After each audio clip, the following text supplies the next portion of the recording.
Olá, galera! Seja bem-vindo ao canal Alpeipers TV Oficial.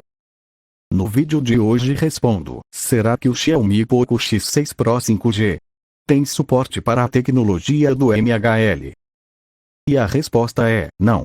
O Xiaomi Poco X6 Pro 5G não tem suporte para a tecnologia do MHL, assim não dá para espelhar a tela do aparelho na TV ou monitor, infelizmente. Antes de acabar esse vídeo, assista aos outros vídeos do canal. Temos várias playlists de smartphone para tirar as suas dúvidas.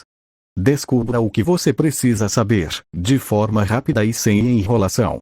Temos playlist do Galaxy S20 FE, Galaxy A02, Xiaomi Poco F3, Moto G60, LG K22 e muito mais. Deixe o seu like aí por favor, e inscreva-se no canal, e até mais.